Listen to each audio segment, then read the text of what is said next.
Salut à tous, Sting a fait ses débuts à la AEW et je suis super content. Je suis un gros fan de Sting, son look est cool, son thème est cool et on n'aura jamais ce match et ça me fait bien chier. Et puisqu'on n'en parle pas assez souvent, voici 5 matchs à voir si comme moi vous êtes un fan de Sting.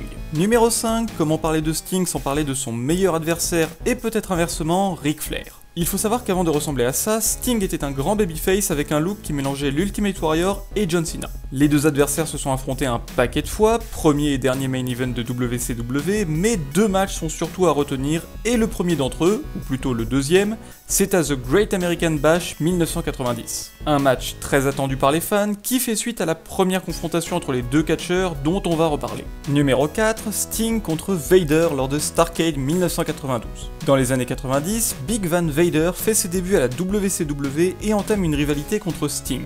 Ils auront plusieurs gros matchs, et si jamais celui-là vous plaît, je vous conseille aussi leur match à The Great American Bash 1992 et à Super Brawl 3. Numéro 3, Sting contre AJ Styles lors de Bound for Glory 2009.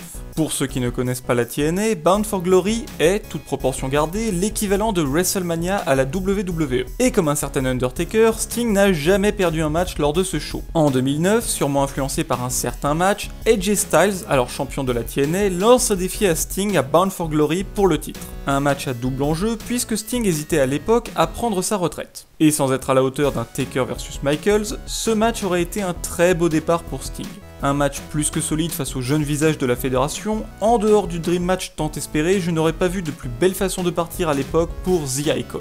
Numéro 2, mon match de Sting préféré, mon match de la WCW préféré, Sting contre DDP lors de WCW Nitro 1999. À cette époque, DDP est champion et a tourné heel face à Goldberg une semaine plus tôt. La semaine suivante, Roddy Piper officialise un match contre Sting pour le soir même. Et c'était un super match. On n'en parle pas souvent, mais DDP est un très bon catcheur qui a offert certains des meilleurs matchs de la WCW durant les Monday Night Wars. Coucou Goldberg. Le charisme des deux catcheurs, une foule investie et un match de qualité, finalement le seul regret c'est de ne pas avoir eu ce match durant un main event de PPV. Et numéro 1, le match le plus culte de Sting, celui qui l'a rendu célèbre, le premier Sting contre Ric Flair lors du premier Clash of the Champions de l'histoire. Un match que Ric Flair considère encore aujourd'hui comme l'un des meilleurs de sa carrière, et il n'a pas tort. 45 minutes d'intensité où les deux catcheurs ont tout donné pour arriver à un final un peu frustrant aujourd'hui mais qui n'enlève rien à leur performance dans le ring et à la naissance de Sting comme véritable star du catch. Le seul regret de ce match, c'est finalement la qualité de l'enregistrement que vous voyez ici disponible sur le WWE Network.